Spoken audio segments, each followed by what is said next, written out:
Are these actions war crimes? Yeah, I believe that they are.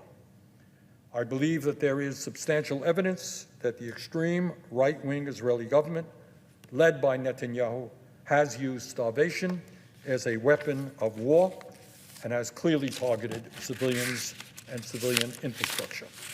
Israel had the right to defend itself against the Hamas terrorist attack of October 7th.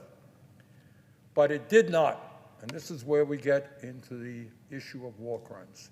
Yes, you have the right to defend yourselves.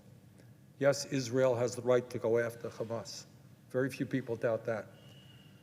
But Netanyahu and his government do not have the right to wage an all-out war against the children, against the women, against the innocent people of Gaza. What the ICC is doing is important for the world.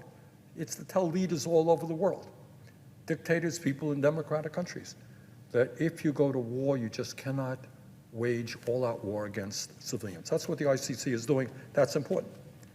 But it is also important, Mr. President, for those of us in the United States. Our nation claims to be the leader of the free world. And at our best, we try to mobilize countries to uphold international law and prevent crimes against humanity. That is what we do and have done.